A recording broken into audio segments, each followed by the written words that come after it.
Hello guys, welcome to my YouTube channel GK GS M point. आप सभी का हमारे YouTube channel GK GS M point में स्वागत है।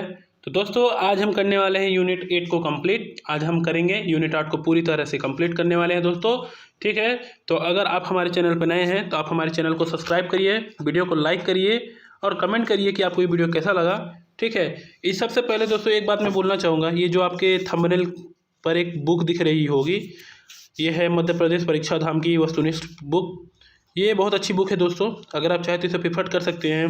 और क्यों प्रीफर कर सकते हैं, क्योंकि इस बुक से ठीक है एमपी पुलिस, एमपी पटवारी, जेल प्रहरी, वन रक्षक और एमपी पीएससी 2020 और 18, 17, 16 जितने भी हैं, इसमें बहुत ज़्यादा क्वेश्चन इस बुक से आए हुए हैं। तो अगर आप चाहें तो आप इसे प्रीफर कर सकते हैं। और वाकई में मानिए दोस्तों, तो ये बुक शानदार बुक है, तो आप एक बार अगर चाहें तो प्रीफर कर सकते हैं। और आपको इस बुक का जो लिंक है ये आपको डिस्क्रिप्शन बॉक्स में मिल जाएगा। ठीक है, तो चलेंगे आगे की ओर दोस्तों, बिना टाइम वेस्ट करते हुए आगे बढ़ेंगे फर्स्ट क्वेश्चन की ओर, कि मध्य प्रदेश के किस भाग में वार्षिक तापांतर अधिक रहता है। ठीक है दोस्तों, क्वेश्चन है कि मध्य प्रदेश के किस भाग में वार्षिक तापांतर क्या होता है भैया, अधिक रहता है। किस भाग में भैया रहता है, मध्य प्रदेश के किस भाग में वार्षिक तापांतर अधिक रहता है भैया। तो वार्षिक तापांतर जो है ये मध्य प्रदेश के किस भाग में, उत्तरी भाग में, किस भाग में, उत्तरी भाग में अधिक रहता है। Option number C is the right answer. ठीक है, देखिएगा दोस्तों, आपको सारे क्वेश्चन बताए जाएंगे कि ये कुछ देखिए, जैसे कि ये क्वेश्चन है, ये कब आया भैया, ये एमपीपीएससी 2020 में आया हुआ क्वेश्चन है। ठीक है, तो इसी प्रकार करके बहुत सारे क्वेश्चन हैं जो 2020 में एमपीपीएससी, ठीक है, फिर क्या है वन रक्षक, पुलिस, जेल प्रहरी वगैरह, एमपी पटवारी, बहुत सारे काफ़ी कॉम्पिटिटिव एग्जामों में इस बुक से क्वेश्चन आए हैं। ठीक है, मैं बढ़ूंगा ये के साथ अगले क्वेश्चन की ओर दोस्तों। अगला क्वेश्चन है कि मध्य प्रदेश में ग्रीष्म ऋतुओं में औसत तापमान बढ़ता है। मध्य प्रदेश में ग्रीष्म ऋतुओं में औसत तापमान बढ़ता है, कितना बढ़ता है भैया। तो भैया ये होता है दक्षिण से उत्तर की ओर बढ़ता है। किधर बढ़ता है, दक्षिण से उत्तर की ओर बढ़ता है। किधर बढ़ता है भैया, दक्षिण से उत्तर की ओर। ठीक ना, मध्य प्रदेश में ग्रीष्म ऋतुओं में औसत तापमान जो है बढ़ता है, किधर से बढ़ता है भैया, दक्षिण से उत्तर की ओर बढ़ता है। ठीक है, ये भी एमपीपीएससी 2020 में आया हुआ क्वेश्चन है, तो option number C is the right answer. ठीक, बढ़ेंगे अगले क्वेश्चन की ओर दोस्तों। अगला क्वेश्चन है कि मध्य प्रदेश में सर्वाधिक तापांतर किस माह में होता है। मध्य प्रदेश में सर्वाधिक तापांतर जो है दोस्तों किस माह में होता है, किस माह में होता है दोस्तों मध्य प्रदेश में सर्वाधिक तापांतर। तो मध्य प्रदेश में सर्वाधिक तापांतर जो है ये आपके मार्च माह में होता है। किधर, मार्च के महीने में मध्य प्रदेश में सर्वाधिक तापांतर होता है। ठीक है, option number C is the right answer. फिर से आगे क्वेश्चन की ओर बढ़ेंगे दोस्तों, कि मध्य प्रदेश में शीत ऋतु में न्यूनतम तापमान किस जिले में रहता है। मध्य प्रदेश में शीत ऋतु में, किसे पूछ रहा है, देखिए शीत ऋतु में पूछ रहा है। ठीक है, मध्य प्रदेश में शीत ऋतु में न्यूनतम तापमान किस जिले में रहता है भैया। तो न्यूनतम तापमान जो है ये शिवपुरी में रहता है। कहाँ रहता है, शिवपुरी जिले में रहता है। Option number A is the right answer. ठीक है, याद रखिएगा दोस्तों, शीत ऋतु में न्यूनतम तापमान शिवपुरी। ठीक है, चलिए अगला क्वेश्चन की ओर बढ़ेंगे। मौसम क्या है, मौसम क्या है, क्या है भैया मौसम है, बताइएगा मौसम क्या है, क्या क्या है। तो मौसम जो है दोस्तों ये है आपका वायुमंडल में अब अल्पकालीन परिवर्तन। मौसम क्या है, वायुमंडल में अल्पकालीन परिवर्तन है। क्या है, वायुमंडल में अल्पकालीन परिवर्तन है मौसम। ठीक है, मौसम की परिभाषा क्या होती है भैया। तो मौसम की परिभाषा होती है कि वायुमंडल में अल्पकालीन परिवर्तन या चेंजेस जो भी होते हैं उसको मौसम कहते हैं। क्या कहते हैं, कि वायुमंडल में अल्पकालीन परिवर्तन को मौसम कहते हैं। ठीक है, ये एक छोटे मतलब यह एक छोटे क्षेत्रों को प्रभावित करता है। क्या करता है, यह जो है एक छोटे से क्षेत्र को प्रभावित करता है। और मौसम दिन में कई बार बदल सकता है। ठीक है, मौसम दिन में कई बार बदल सकता है, कोई फिक्स नहीं रहता, कई बार बदल सकता है। ठीक है, तो दोस्तों इस क्वेश्चन का राइट आंसर ऑप्शन नंबर ए होगा। ठीक है, फिर अगले क्वेश्चन की ओर बढ़ेंगे दोस्तों। अगला क्वेश्चन है कि मध्य प्रदेश में शीत ऋतु में होने वाली हल्की वर्षा को क्या कहा जाता है। मध्य प्रदेश में शीत ऋतु में होने वाली हल्की वर्षा को क्या कहा जाता है। क्या कहा जाता है भैया मध्य प्रदेश में होने वाली हल्की वर्षा को। ठीक है, शीत ऋतु में होने वाली हल्की वर्षा को क्या कहते हैं, तो इसे कहा जाता है मावट। क्या कहते हैं, मावट कहते हैं भैया, क्या कहते हैं, मावट। ठीक है, मध्य प्रदेश में शीत ऋतु में होने वाली हल्की वर्षा को मावट कहते हैं। क्या कहते हैं, मावट कहते हैं। Option number A is the right answer. ठीक है, चलिए अगले क्वेश्चन की ओर बढ़ेंगे दोस्तों। अगला क्वेश्चन है निम्नलिखित युग्मों पर विचार कीजिए। ठीक है, जलवायु क्षेत्र और उनके प्रकार। ठीक है, इसमें बोल रहा है कि ये जितने भी दिए हैं ये जलवायु हैं और ये इनके प्रकार हैं। ठीक ना, कौन सा क्या चीज़ है, इसका सही होगा। ठीक ना, सही सम्मिलित करना है। ठीक है, सही बताना है कि क्या चीज़ है। ठीक है, चलिए देख लेते हैं। देखिए क्या क्या है कि जलवायु क्षेत्र में पहला क्या है, मालव पठार जलवायु। क्या है, मालव पठार जलवायु। ठीक है, क्या है, मालव पठार जलवायु। क्या है भैया, विषम जलवायु। क्या मालवा पठार जलवायु का मतलब होता है विषम जलवायु, ठीक ना। इसका जो है मतलब ग्रीष्म ऋतु जो है ये क्या है भैया, विषम जलवायु है। क्या ये बात सही है? तो इसमें क्या बोल रहा है कि नहीं, मालवा पठार जलवायु जो है इसकी जो जलवायु होती है वो क्या होती है, सम जलवायु होती है। क्या होती है? सम जलवायु होती है। ठीक है। फिर क्या है भैया, इसके बाद उत्तर का मैदान। उत्तर का मैदान क्या है भैया? उत्तर का मैदान, तो उत्तर का मैदान जो होता है भैया ये अधिक गर्म होता है, ठीक है, मतलब अधिक गर्म और अधिक ठंडा होता है। तो इसमें अधिक गर्म और अधिक ठंडा है तो नहीं, ठीक है ना, तो विषम जलवायु हो गया। तो इन दोनों में से कोई सम्मिलित नहीं है, ठीक है। तो पहला, दूसरा, तीसरा, चौथा, तो इनमें से कोई नहीं। Option number D is the right answer. ठीक है, बढ़ेंगे अगले क्वेश्चन की ओर दोस्तों।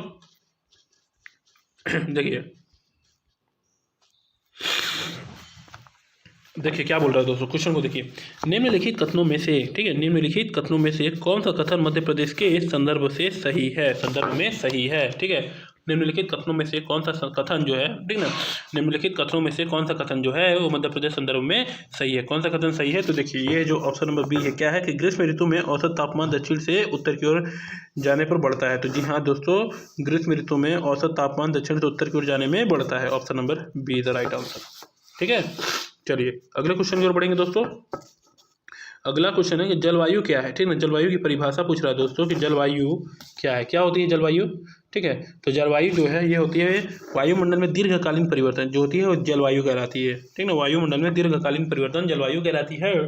और मौसम किसे कहते हैं? तो वायुमंडल में अल्पकालीन परिवर्तन मौसम कहलाती है और वायुमंडल में दीर्घकालीन परिवर्तन जलवायु कहलाती है। ठीक है, चलिए अगले क्वेश्चन की ओर बढ़ेंगे। अगला क्वेश्चन है कितने वर्षा की समृद्धि रेखा मध्य प्रदेश को पूर्वी और पश्चिम दो भागों में बांटती है, ठीक है। कितने वर्ष, देखिए कितने वर्षा की समृद्धि रेखा, ठीक ना, कितने वर्षा की समृद्धि रेखा मध्य प्रदेश को पूर्वी और पश्चिमी दो भागों में बांटती है, ठीक है। तो 60 सेंटीमीटर, कितना भैया? 60 सेंटीमीटर की समृद्धि रेखा मध्य प्रदेश को पूर्वी और पश्चिमी दो भागों में बांटती है। ठीक है, option number D is the right answer. बढ़ेंगे अगले क्वेश्चन की ओर दोस्तों। अगला क्वेश्चन है कि मध्य प्रदेश का बुंदेलखंड किस शाखा के कारण सूखाग्रस्त रहता है। मध्य प्रदेश का बुंदेलखंड किस शाखा के कारण सूखा, मतलब किस शाखा के कारण सूखाग्रस्त रहता है, ठीक है। किस शाखा के कारण सूखाग्रस्त रहता है भैया? ये होता है दक्षिण पश्चिमी मानसून बंगाल की खाड़ी शाखा के कारण, दक्षिण पश्चिमी मानसून की बंगाल खाड़ी शाखा के कारण। Option number A is the right answer. ठीक है, इसके कारण ये सूखाग्रस्त रहता है। ठीक है, चलिए अगले क्वेश्चन पर बढ़ेंगे। अगला क्वेश्चन है कि मध्य प्रदेश में सूर्य की किरणें अधिक कब प्राप्त होती हैं। मध्य प्रदेश में सूर्य की किरणें अधिक कब प्राप्त होती हैं? कब प्राप्त होती हैं भैया मध्य प्रदेश में सूर्य की किरणें अधिक कब प्राप्त होती हैं? तो 21 जून को मध्य प्रदेश में सूर्य की किरणें अधिक प्राप्त होती हैं। Option number A is the right answer.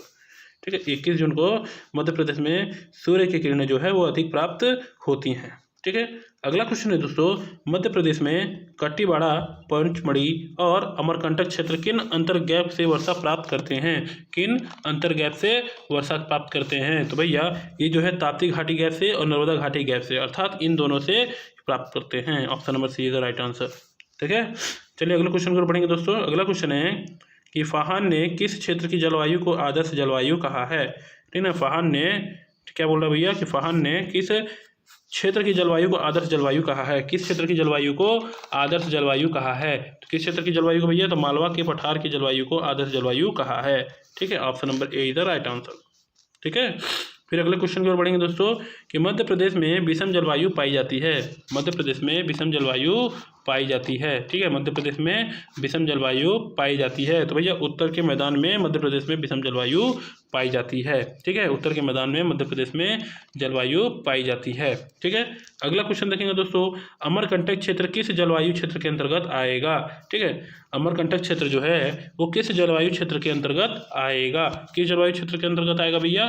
तो ये आएगा विंध्य सतपुड़ा पर्वतीय क्षेत्र, विंध्य सतपुड़ा पर्वतीय क्षेत्र के अंतर्गत आएगा। ठीक है, चलिए अगले क्वेश्चन की ओर बढ़ेंगे। जलवायु के आधार पर मध्य प्रदेश को कितने भागों में विभाजित किया गया है? ठीक है, जलवायु के आधार पर मध्य प्रदेश को कितने भागों में विभाजित किया गया है? तो भैया 4 भागों में विभाजित किया गया है। कितने भागों में विभाजित किया गया है? 4 भागों में विभाजित किया गया है। ठीक है, चलिए अगले क्वेश्चन की ओर बढ़ेंगे। और ये वो 4 भाग हैं, कौन कौन से? मालवा का पठार, सम जलवायु, उत्तर का मैदान, विषम जलवायु, विंध्य सतपुड़ा पर्वतीय क्षेत्र, फिर नर्मदा घाटी क्षेत्र। ठीक ना, ये है जो इसके क्या है भैया, ये जलवायु के आधार पर मध्य प्रदेश को विभाजित किया गया है। ठीक है, बढ़ेंगे अगले क्वेश्चन की ओर दोस्तों। अगला क्वेश्चन है कि क्या अगला क्वेश्चन, मध्य प्रदेश में जलवायु विविधता के आधार पर कितनी प्रमुख ऋतुएं पाई जाती हैं?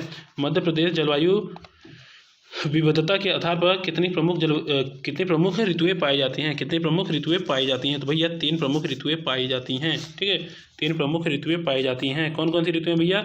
ग्रीष्मकालीन है, वर्षाकालीन है और शीतकालीन है। ठीक ना, ये 3 ऋतुएं हैं। चलिए अगले क्वेश्चन की ओर बढ़ेंगे। अगला क्वेश्चन है दोस्तों कि यूनाला, चौमासा और सियाला क्या है? ठीक ना, यूनाला, चौमासा और सियाला क्या है? यूनाला, चौमासा और सियाला क्या है? क्या है भैया?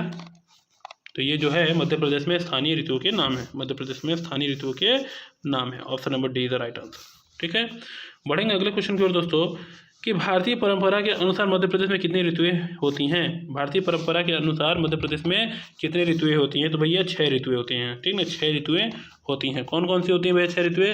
पहला होता है बसंत ऋतु। ठीक है, बसंत होता है। फिर क्या होता है? बसंत के बाद फिर होता है आपका ग्रीष्म ऋतु। ठीक ना, ग्रीष्म ऋतु होता है। फिर क्या होता है? ग्रीष्म के बाद फिर होता है आपका वर्षा ऋतु। वर्षा ऋतु के बाद होता है फिर शरद ऋतु। ठीक ना, वर्षा ऋतु के बाद शरद ऋतु होता है। फिर हेमंत ऋतु होता है। ठीक है, हेमंत ऋतु होता है। फिर हेमंत ऋतु के बाद क्या होता है? शिशिर ऋतु होता है। क्या होता है? शिशिर ऋतु होता है। ठीक है, तो option number C is the right answer. ठीक है ना, 6। बढ़ेंगे अगले क्वेश्चन पर दोस्तों। अगला क्वेश्चन है मौसम वैज्ञानिकों के अनुसार मध्य प्रदेश में कितनी ऋतुएं पाई जाती हैं? मौसम वैज्ञानिकों के अनुसार मध्य प्रदेश में कितनी ऋतुएं पाई जाती हैं? कितनी ऋतुएं पाई जाती हैं भैया? तो 4 ऋतुएं पाई जाती हैं। ठीक है, मौसम वैज्ञानिकों के अनुसार मध्य प्रदेश में कितनी ऋतुएं पाई जाती हैं? तो 4 ऋतुएं पाई जाती हैं। और वो कौन कौन सी है भैया? तो पहला है ग्रीष्म ऋतु, दूसरा है शीत ऋतु, तीसरा है वर्षा ऋतु, चौथा है शरद ऋतु। मतलब शीत यानी शीत ऋतु। ठीक है, ग्रीष्म ऋतु, वर्षा ऋतु, शरद ऋतु। ठीक है, मानसूनी निर्वातन। बढ़ेंगे अगले क्वेश्चन की ओर दोस्तों। अगला क्वेश्चन है कि इनमें से क्या औसत से संबंधित नहीं है? इनमें से क्या औसत से संबंधित नहीं है? ठीक है, इनमें से क्या औसत से संबंधित नहीं है? तो भैया समवृष्टि जो है ये औसत से संबंधित नहीं है। ठीक है, औसत से संबंधित क्या नहीं भैया? तो क्या वर्षा से संबंधित नहीं है? तो जो समवृष्टि होती है वो वर्षा से संबंधित नहीं है। ठीक है, option number D is the right answer. बढ़ेंगे अगले क्वेश्चन की ओर। देखिए पहले फिर अगला क्वेश्चन क्या है कि मध्य प्रदेश में शीत ऋतु कब आरंभ होती है? मध्य प्रदेश में शीत ऋतु कब आरंभ होती है? ठीक है, मध्य प्रदेश में शीत ऋतु कब आरंभ होती है भैया? तो मध्य अक्टूबर में शीत ऋतु आरंभ होती है। मध्य प्रदेश में शीत ऋतु कब आरंभ होती है? मध्य अक्टूबर में शीत ऋतु आरंभ होती है। ठीक है, अगला क्वेश्चन देखेंगे दोस्तों। मध्य प्रदेश में ग्रीष्म ऋतुओं के अंतर्गत उत्तरीय भाग में चलने वाली गर्म हवाओं को किस नाम से जाना जाता है? ठीक है, उत्तरी भागों में चलने वाली गर्म हवाओं को किस नाम से जाना जाता है? किस नाम से जाना जाता है? तो भैया इसको जाना जाता है लू के नाम से। किस नाम से जाना जाता है? लू के नाम से जाना जाता है। Option number C is the right answer. अगला क्वेश्चन है भैया कि मध्य प्रदेश में सर्वाधिक तापमान कहाँ अंकित किया जाता है? मध्य प्रदेश में सर्वाधिक तापमान कहाँ अंकित किया जाता है? तो यह मध्य प्रदेश में सर्वाधिक तापमान जो है, सर्वाधिक तापमान ये गंज बसोदा में अंकित किया जाता है। कहाँ किया जाता है? गंज बसोदा में अंकित किया जाता है। Option number A is the right answer. अगला क्वेश्चन है दोस्तों, मध्य प्रदेश के निम्नलिखित क्षेत्रों में से कौन से क्षेत्र में मानसून के दौरान सबसे कम वर्षा होती है? सबसे कम वर्षा होती है। ठीक है, क्वेश्चन है दोस्तों कि मध्य प्रदेश के निम्नलिखित क्षेत्रों में से कौन से क्षेत्र में मानसून के दौरान सबसे कम वर्षा होती है? मानसून के दौरान सबसे कम वर्षा होती है। तो भैया इसका है उत्तर पश्चिम। क्या है भैया? उत्तर पश्चिम में सबसे कम वर्षा होती है। कहाँ होती है भैया? उत्तर पश्चिम में सबसे कम वर्षा होती है। ठीक है, चलिए अगले क्वेश्चन पर बढ़ेंगे दोस्तों। अगले क्वेश्चन में है कि भैया मध्य प्रदेश में किस भाग में अधिक वर्षा होती है? मध्य प्रदेश में किस भाग में अधिक वर्षा होती है? मध्य प्रदेश में किस भाग में अधिक वर्षा होती है? तो भैया होती है पूर्वी भाग में। किधर होती है? पूर्वी भाग में अधिक वर्षा होती है। ठीक है, मध्य प्रदेश के पूर्वी भाग में सबसे अधिक वर्षा होती है। ठीक है, अगला क्वेश्चन है दोस्तों कि मध्य प्रदेश में किस स्थान पर न्यूनतम वर्षा होती है? अधिक वर्षा कहाँ होती है? अधिक वर्षा जो है ये आपके पूर्वी भाग में होती है। और कम वर्षा किस भाग में होती है भैया? तो कम वर्षा जो है ये गोहद यानी भिंड में होती है। कहाँ होती है? भिंड में होती है। गोहद भिंड में होती है। ठीक है, याद रखिएगा दोस्तों, इंपॉर्टेंट क्वेश्चन है। अगला क्वेश्चन की ओर बढ़ेंगे दोस्तों। अगला क्वेश्चन है कि मध्य प्रदेश में वार्षिक औसत कितना होती है? ठीक ना, कितनी होती है? मध्य प्रदेश में वार्षिक औसत कितना होती है? ठीक ना, मध्य प्रदेश में वार्षिक औसत वर्षा कितनी होती है? मध्य प्रदेश में वार्षिक औसत वर्षा कितनी होती है भैया? ये होती है 100 सेंटीमीटर से 125 सेंटीमीटर। कितनी होती है? 100 सेंटीमीटर से 125 सेंटीमीटर होती है। ठीक है, कितनी होती है? 100 सेंटीमीटर से लेकर 125 सेंटीमीटर तक होती है। ठीक है, चलिए बढ़ेंगे अगले क्वेश्चन की ओर। अगला क्वेश्चन है कि मध्य प्रदेश में किस प्रकार की जलवायु पाई जाती है? मध्य प्रदेश में किस प्रकार की जलवायु पाई जाती है? किस प्रकार की जलवायु पाई जाती है मध्य प्रदेश में? तो मध्य प्रदेश में उष्णकटिबंधीय मानसूनी जलवायु पाई जाती है। मध्य प्रदेश में उष्णकटिबंधीय मानसूनी जलवायु पाई जाती है। Option number B is the right answer. ठीक है, अगला क्वेश्चन क्या है कि मध्य प्रदेश में जंतर मंतर स्थित है। मध्य प्रदेश में जंतर मंतर स्थित है। कहाँ स्थित है भैया मध्य प्रदेश में जंतर मंतर? तो भैया तो मध्य प्रदेश में जंतर मंतर जो है ये उज्जैन में स्थित है। कहाँ स्थित है? उज्जैन में स्थित है। याद रखिएगा दोस्तों कि मध्य प्रदेश में जंतर मंतर कहाँ स्थित है? तो जंतर मंतर उज्जैन में स्थित है। ठीक है, चलिए अगले क्वेश्चन पर बढ़ते हैं। मध्य प्रदेश के उज्जैन में जंतर मंतर का निर्माण किसने कराया था? ठीक है, मध्य प्रदेश के उज्जैन में जंतर मंतर का निर्माण किसने कराया था? किसने कराया था भैया जंतर मंतर का निर्माण? तो जंतर मंतर का निर्माण करवाया था सवाई राजा जयसिंह। सवाई राजा जयसिंह ने कराया था। किसने कराया था? सवाई राजा जयसिंह ने कराया था। Option number D is the right answer. Madhya Pradesh के उज्जैन में जंतर मंतर का निर्माण सवाई राजा जयसिंह ने कराया था। ठीक है, बढ़ेंगे अगले क्वेश्चन की ओर दोस्तों। अगला क्वेश्चन है कि मध्य प्रदेश में द्वितीय गर्मी कहा जाता है। मध्य प्रदेश में द्वितीय गर्मी कहा जाता है, किसे कहा जाता है भैया? तो मध्य प्रदेश में द्वितीय गर्मी सितंबर अक्टूबर माह को कहा जाता है। कब कहा जाता है, किसे कहा जाता है? तो मध्य प्रदेश में द्वितीय गर्मी कहा जाता है सितंबर अक्टूबर माह को। ठीक है, चलिए बढ़ते हैं अगले क्वेश्चन की ओर।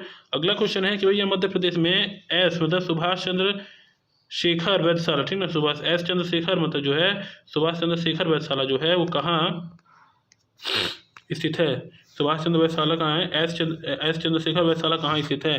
ठीक है, एस चंद्रशेखर वेधशाला कहाँ स्थित हुई है? तो इंदौर में स्थित है। कहाँ है? इंदौर में स्थित है। Option number A is the right answer. ठीक है, फिर बढ़ेंगे अगले क्वेश्चन की ओर दोस्तों।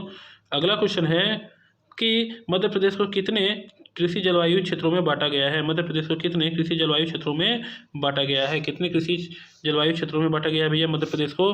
तो मध्य प्रदेश को कितने जलवायु क्षेत्रों में बांटा गया है? इसे बांटा गया है 11 कृषि जलवायु क्षेत्रों में। ठीक है, कितने जलवायु क्षेत्रों में? 11 कृषि जलवायु क्षेत्रों में बांटा गया है।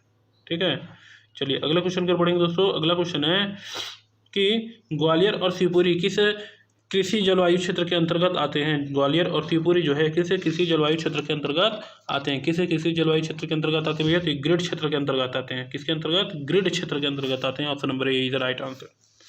ठीक है, बढ़ेंगे अगले क्वेश्चन की ओर दोस्तों कि बालाघाट जिला किस कृषि जलवायु क्षेत्र के अंतर्गत शामिल है? बालाघाट जिला जो है वो किस कृषि जलवायु क्षेत्र के अंतर्गत शामिल है? किस कृषि जलवायु क्षेत्र के अंतर्गत शामिल है? तो बालाघाट जिला जो है वो आपके छत्तीसगढ़ मैदान, ठीक है, छत्तीसगढ़ मैदान जलवायु क्षेत्र के अंतर्गत शामिल है। ठीक है, चलिए अगले क्वेश्चन की ओर बढ़ेंगे दोस्तों। अगला क्वेश्चन है कि मालवा क्षेत्र के देखिए मालवा क्षेत्र के विकसित होने के क्या कारण है? मालवा क्षेत्र के विकसित होने के क्या कारण है? क्या कारण है भैया मालवा क्षेत्र का जो विकसित होता है?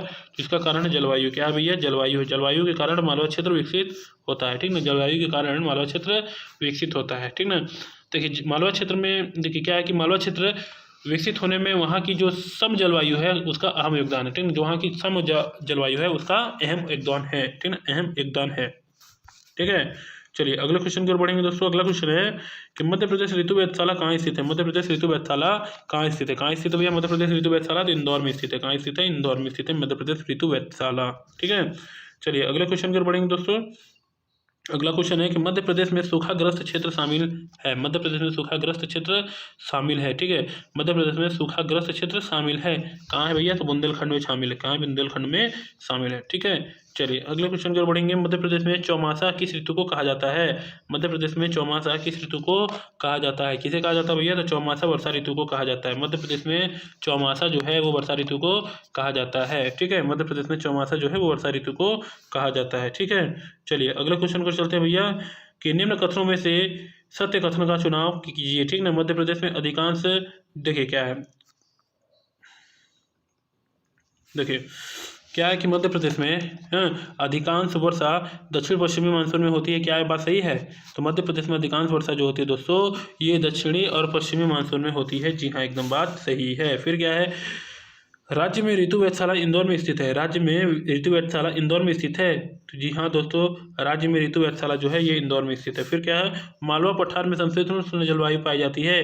मालवा पठार में समशीतोष्ण जलवायु पाई जाती है। तो जी हाँ दोस्तों, मालवा पठार में समशीतोष्ण जलवायु पाई जाती है। तो दोस्तों इस क्वेश्चन का राइट आंसर होगा ऑप्शन नंबर सी।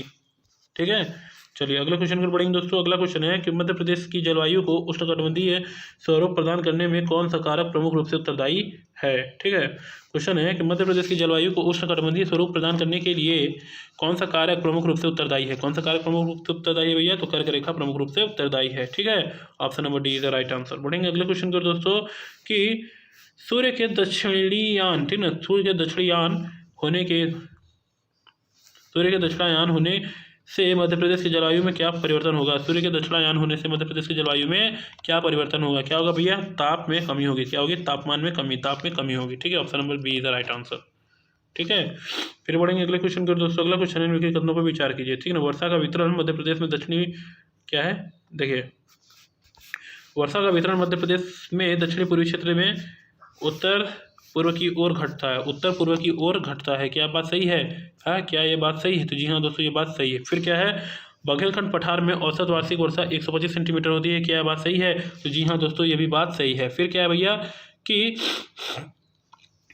क्या है इसकी बात? देखिए कि इसमें है कि प्रदेश, ठीक ना, प्रदेश के उत्तरी क्षेत्र में सर्वाधिक तापांतर पाया जाता है। प्रदेश के उत्तरी क्षेत्र में सर्वाधिक तापांतर पाया जाता है। क्या बात सही है? तो जी हाँ दोस्तों, ये भी बात सही है। ठीक है, तो इस क्वेश्चन का राइट आंसर होगा ऑप्शन नंबर सी। 1 2 3 तीनों सही है। ठीक है, चलिए अगले क्वेश्चन को बढ़ेंगे। निम्नलिखित में से कौन सा कथन असत्य है? ठीक है, निम्नलिखित में से कौन सा कथन असत्य, मतलब इसमें दिए हुए ऑप्शन में से कोई एक जो है वो गलत है, तो कौन सा है? ठीक है, तो देखिए क्या क्या है। पहला है कि मध्य भारत पठार में औसत वर्षा मध्य प्रदेश की औसत वर्षा से अधिक होती है। क्या ये बात सही है? तो देखिए भैया, ये अधिक नहीं होती, कम होती है। ठीक है, यहाँ पे तो कम होता है। फिर क्या, नर्मदा घाटी वर्षा की मात्रा पूर्व से पश्चिम की तरफ कम होती है। जी हाँ होती है। फिर क्या है, बुंदेलखंड क्षेत्र में बेतवा नदी का अपवाह तंत्र विद्यमान है। तो जी हाँ है। फिर क्या है, विंध्य पर्वतीय क्षेत्र में वर्षा दोनों मानसूनी होते हैं। तो जी हाँ होते हैं। तो पहला ऑप्शन गलत है, तो option number A is the right answer. ठीक है ना, तो ये गलत है, option number A is the right answer. ठीक है, चलिए बढ़ते हैं अगले क्वेश्चन की ओर दोस्तों। अगला क्वेश्चन है कि शीत ऋतु में मध्य प्रदेश के उत्तरी पश्चिमी भागों में पश्चिम विक्षोभ से होने वाली वर्षा किस तरह की फसल के लिए लाभदायक होती है? ठीक ना, किस तरह की फसल के लिए लाभदायक होती है भैया? तो ये जो होती है, ये होती है आपकी रबी की फसल के लिए लाभदायक होती है। रबी की फसल के लिए लाभदायक होती है। Option number C is the right answer. बढ़ेंगे अगले क्वेश्चन की ओर। वर्षा की परिवर्तनीय कहलाती है, वर्षा की परिवर्तनीय कहलाती है। ठीक ना, वर्षा की परिवर्तनीयता, ठीक है, परिवर्तनीय या परिवर्तनीयता कहलाती है। क्या कहलाती है भैया? ये कहलाती है औसत वर्षा से कम या अधिक वर्षा का होना, औसत वर्षा से कम या अधिक वर्षा का होना, ये कहलाती है। ठीक है, option number A is right answer. ठीक है, चलिए अगले क्वेश्चन की ओर बढ़ेंगे कि मध्य प्रदेश में शीतकालीन मानसून कौन सी फसल के लिए लाभदायक है? मध्य प्रदेश में शीतकालीन मानसून कौन सी फसल के लिए लाभदायक है? कौन सी फसल के लिए लाभदायक है भैया? तो यह जो है गेहूं के लिए, चना के लिए और सरसों के लिए, अर्थात उपरोक्त सभी के लिए लाभदायक है। ठीक है, चलिए अब चलते हैं अगले क्वेश्चन की ओर कि मध्य प्रदेश में ग्रीष्मकालीन मानसून कौन सी फसल के लिए उत्तरदायी? मध्य प्रदेश में ग्रीष्मकालीन मानसून जो है, ग्रीष्मकालीन मानसून है वो किस फसल के लिए लाभदायक है? तो वो जो है चावल और सोयाबीन, इन दोनों के लिए लाभदायक है। उपरोक्त दोनों, option number A and B. ठीक है, बोथ। ठीक है दोस्तों, यहाँ पे आपके सारे क्वेश्चन खत्म होते हैं।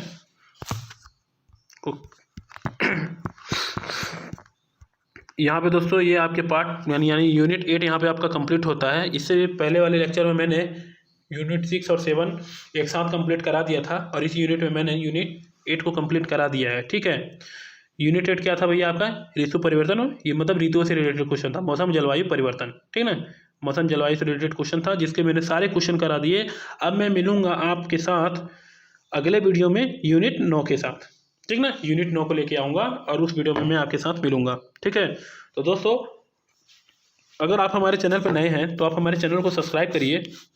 ठीक है, और चैनल को सब्सक्राइब करिए, वीडियो पर कमेंट करिए, अगर अच्छा लगे तो लाइक करिए, अच्छा लगे तो, ठीक ना, और साथ ही अपने दोस्तों को शेयर करिए।